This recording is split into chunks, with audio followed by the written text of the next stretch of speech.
My name is Dick Collins. I currently live in Colorado. I first came to Alaska in 1959 and actually attended the raising of the first 49 star flag in Juneau.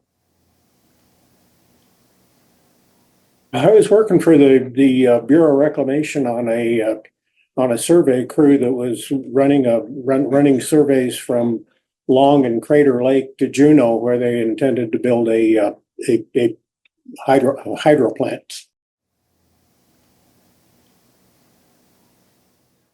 Well, my first experience in the oil and gas industry was working in Cook Inlet, where I worked for Schlumberger in Cook Inlet for several years.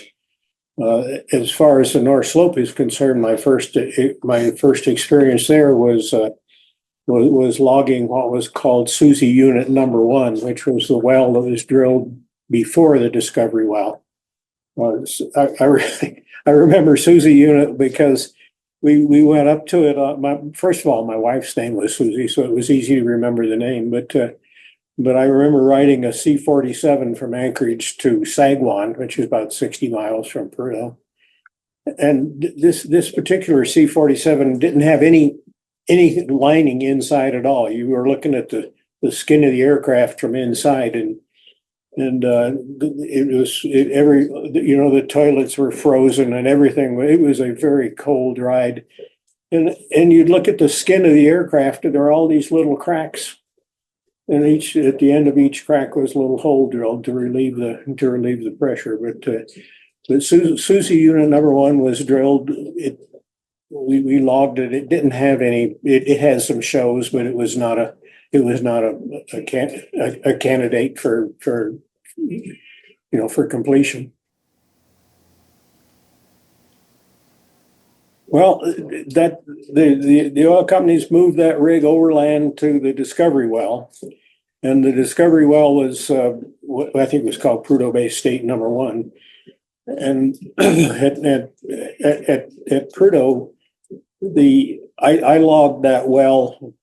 They drilled to about 8,000 feet, and the place was thawing out, so they had to suspend the well for the summertime. You'd run into the ARCO guys in town during that summer, and oh man, we're just pounding money into a hole in the ground, and they were very down on the prospects of that well. The following winter, they drilled through the pay zone, and of course they were quite elated. A guy named Grover Cates was by that time was working for me, and Grover ran the logs through the pay zone.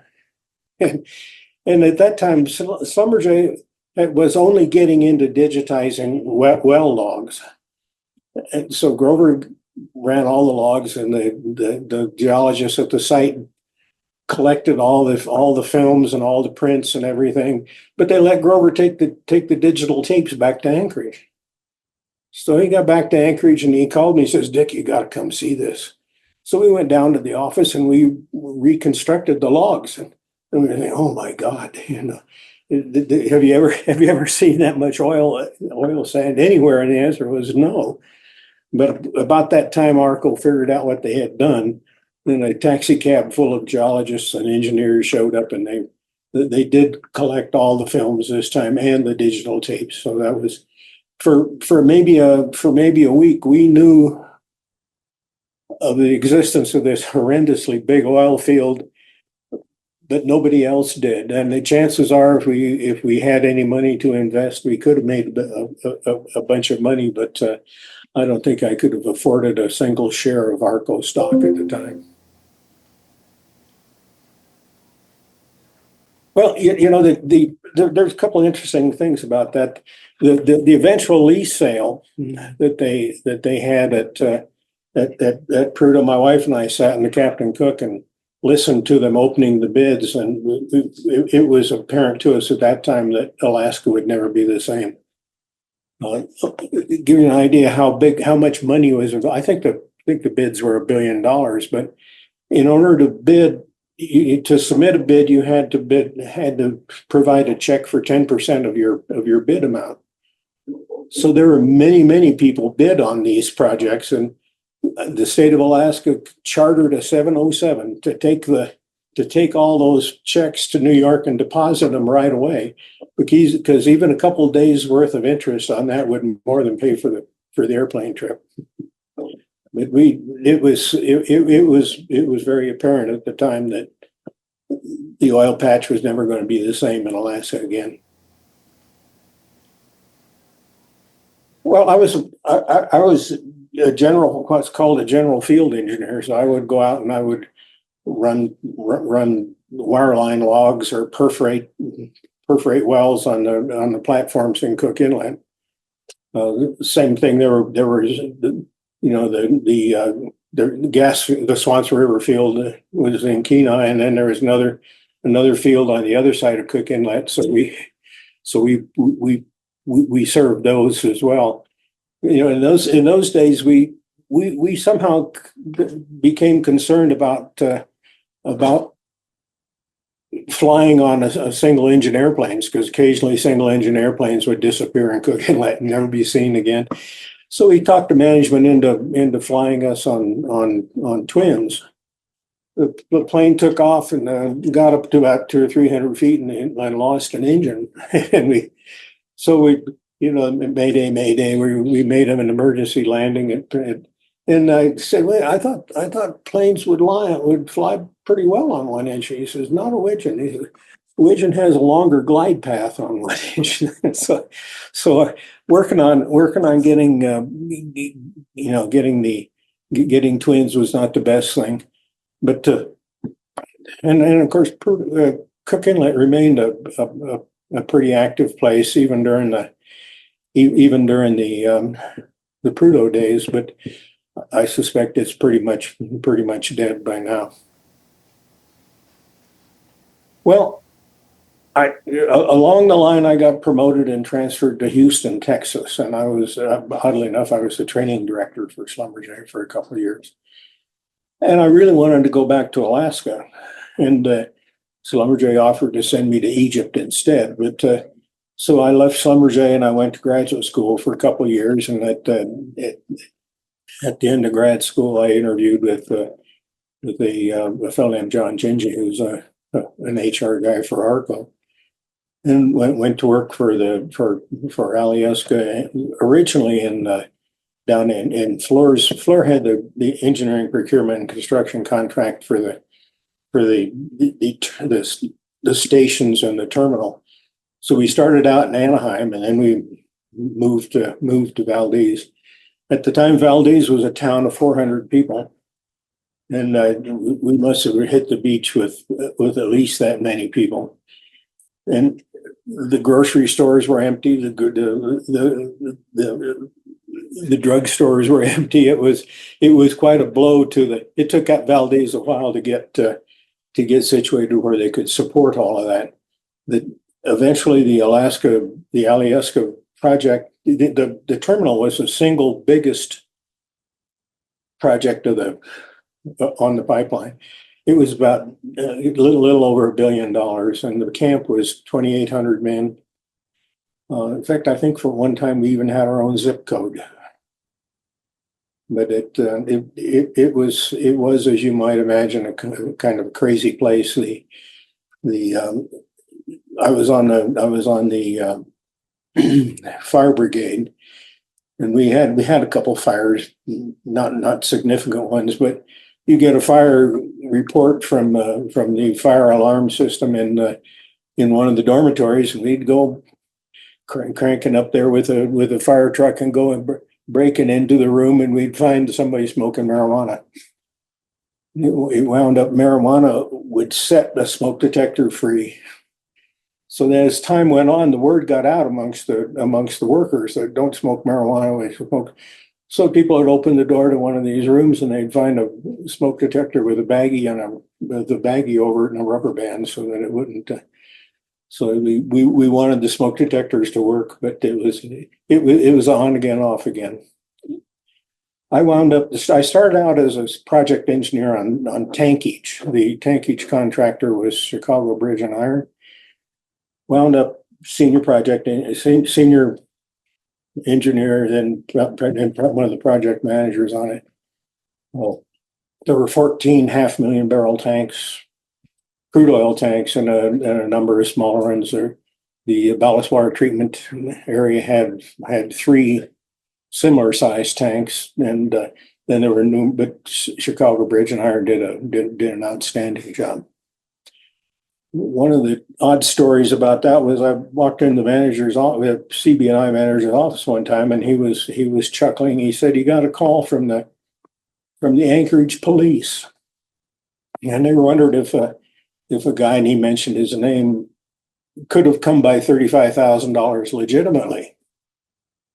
And he said, yeah, he's been here for a couple of sessions, and they just wanted to check. They found him passed out behind the Montana Club with $35,000 in cash on his person. And it struck me, there was a lucky man who found an honest cop. It would have been so easy to just roll him over and take the money. Yeah, in fact, I was in charge when the oil came to Valdez, and we had prepared extensively. That the oil companies had sent experienced operators from really all over the world. I was in charge of oil movements and storage, which explains why I was in charge of commissioning the plant. But my crew came from Australia, and they got on a plane and they went through Europe on their way to Alaska, and they went home through China.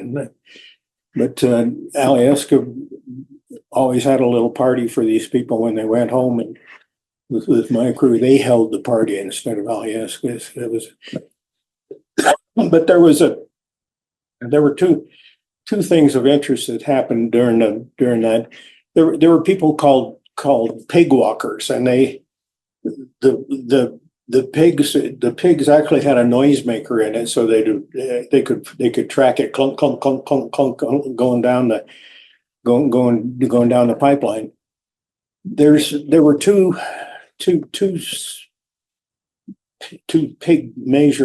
pig receiver devices. First one was called pig arrived, and it was outside the pig trap. And the pig trap, pump station 12 it didn't blow up. Pump station 12 though had an episode where the nitrogen that they had on the pipeline lifted the relief valves, and so much nitrogen went through there that it actually lifted the tops of a couple of the tanks. So we were lined up with everything open. We had so much relief capability that we didn't think there was any way that we could have a problem with that.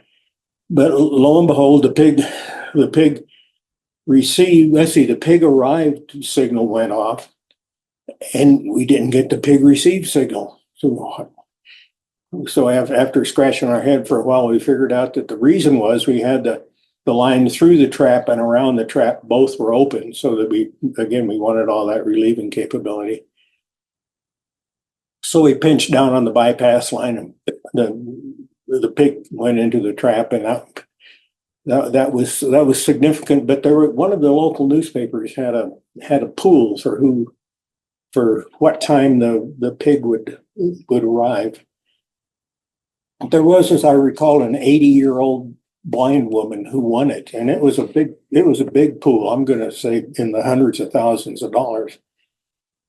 So the next day, I'm minding my business, and I get a call from a lawyer who told me that I'd given the money to the wrong person. That actually his teamster really deserved all that money, and I explained to him the difference between pig received and pig arrived, and I said, besides, do you want to be responsible for taking $250,000 away from an elderly blind woman? He said, no, but he had to try. The other thing that went on is you've probably discovered by now that there were a lot of welds that were questionable. So when the oil came to Valdez, there are two manifolds that run along the front of the tank farms. One of these manifolds had a questionable weld on it. And we dug it up, and we were in the process of replacing that weld at the time. This fellow from the National Transportation Safety Bureau was there, and he was always anxious to know who had the keys to the valves on that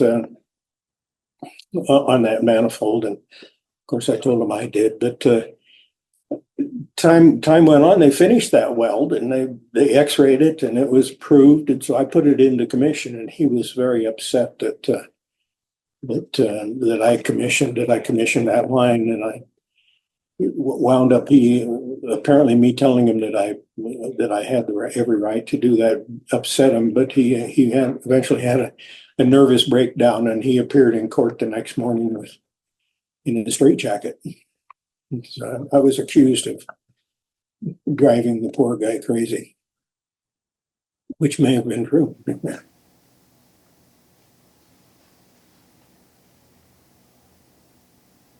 Yeah, I started out at the terminal as oil movements and storage manager, and I moved over and was managing the power plant at the time. But the fellow that had hired me for construction was a guy named Rodney Higgins, who was a great manager. But Rodney called me up and asked me if I would consider going to Prudhoe Bay as the Alaska construction manager, and of course I leaped at the case. So a couple of years I was. Maybe 3 years, I was the construction manager at Prudhoe Bay. I think during that time we went through $3-4 billion worth of construction. But if you like big construction programs, Prudhoe is a wonderful place. It did get a little dark, and people got a little funny in the wintertime, but it was a great construction experience. And I think at Prudhoe we had 3 construction camps. And I think they totaled 1,500, 1,800 people, something like that. Those numbers may not be right. One of them I noticed that during the oil spill, one of the construction camps from Prudhoe got put on barges and was out in Prince William Sound cleaning up the oil from the oil spill. So I recognized it right away. But my wife had been the mayor of Valdez, and we had just left Valdez to move to Anchorage, but she was very happy not to have been mayor when the oil spill happened. Although, we had friends who were renting their houses out for $1,000 a night. They thought upon Captain Joe Hazelwood as their patron saint. And later on, in fact, another Hazelwood story. I was at Stanford in grad school again, but I went back to Anchorage to testify in a wrongful termination suit, and court breaks at 1:00 instead of at noon. And so we'd go across the street to the Captain Cook, and our table with 3 or 4 of us and a couple of lawyers would be having lunch, and the next table over is Captain Joe Hazelwood being tried for his. And they said at the time, I asked them, are they going to find Hazelwood guilty? And they said no. The state had so overreacted. The least senior attorney general was the one who was trying, everybody else had an excuse not to try it. So anyhow, Hazelwood was there with a much larger table full of lawyers, and nobody approached him, nobody harassed him. The meetings went on, and we finished our lunch and went back to court. Yeah, in fact, I think my employer was Ohio Construction Company, and I think Ohio Construction Company nationally was in the top 10 construction companies. So, and one of the things toward the end of my tenure there as construction manager, we built the island eventually called Muckluck. And Muckluck was built to drill what was expected to be even a bigger oil field than Prudhoe, but it was a geologic success, but there was no oil there.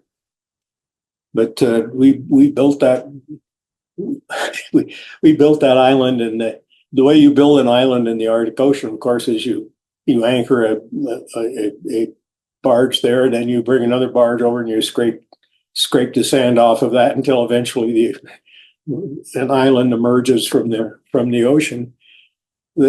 Everybody was very nervous about us bothering the common eider ducks.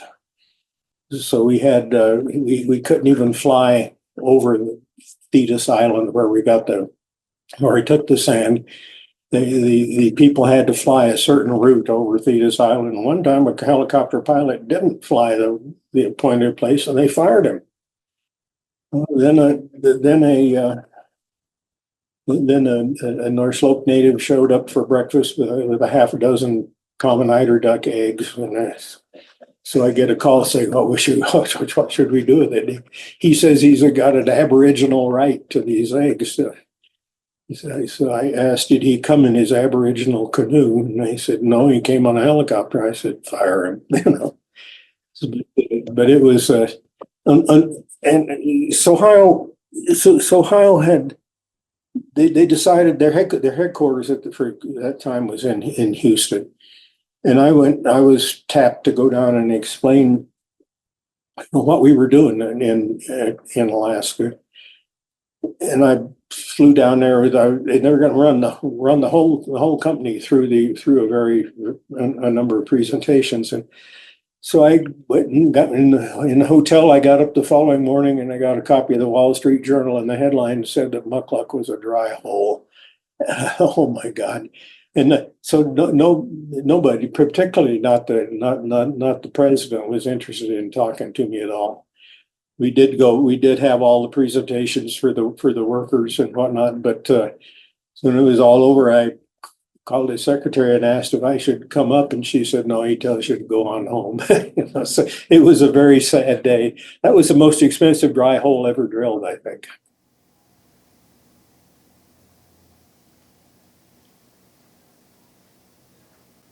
Well, I wasn't associated with the pipeline, but I thought in Alaska, in order to become to register as a professional engineer, you could do it two ways. You could take a course in Arctic engineering, or you could write a thesis. Well, of course, all of us took the course, but I think one of the most interesting things about that was the vertical support members. They have devices in them that were, don't remember the gas, but during the winter the gas would condense into a liquid and it would run down the inside of the pipe, and it would hit the warm dirt below, and it would vaporize. So it basically pumped the heat out of the ground. And in the summertime, when it was warm, they just became benign. They just sat there. So people had experimented with that, but I think the pipeline was the first major application of that particular technology. The rest of it,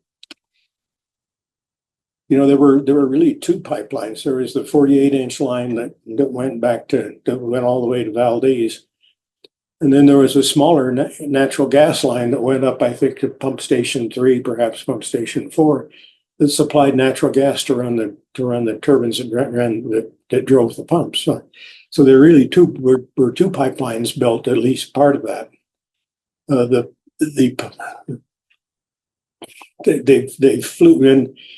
I think they decided to build pump station 3, and getting the pumps in for that. I think they actually hired maybe it was a C5A or anyhow. It landed at Prudhoe, and we all went out to Dead Horse to watch this huge plane land and take off. But there were an awful lot of things. But I think the one that came to my attention was the vertical support member cooling.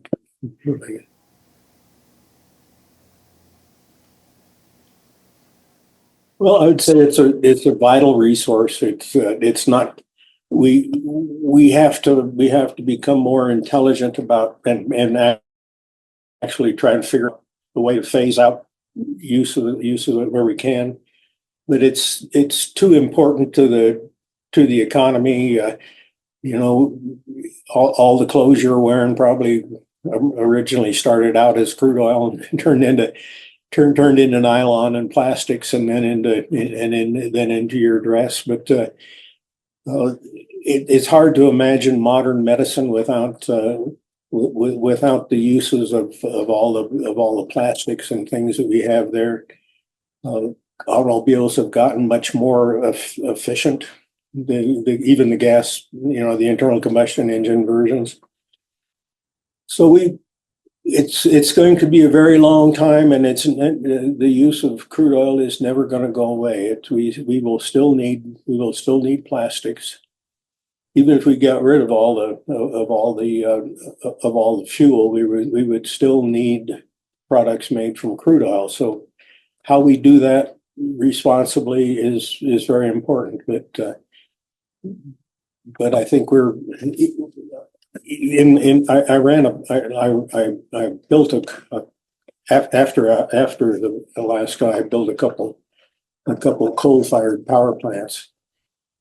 And at the time, everybody working in the industry knows that a coal-fired power plant produces almost exactly twice as much CO2 as a natural gas-fired power plant.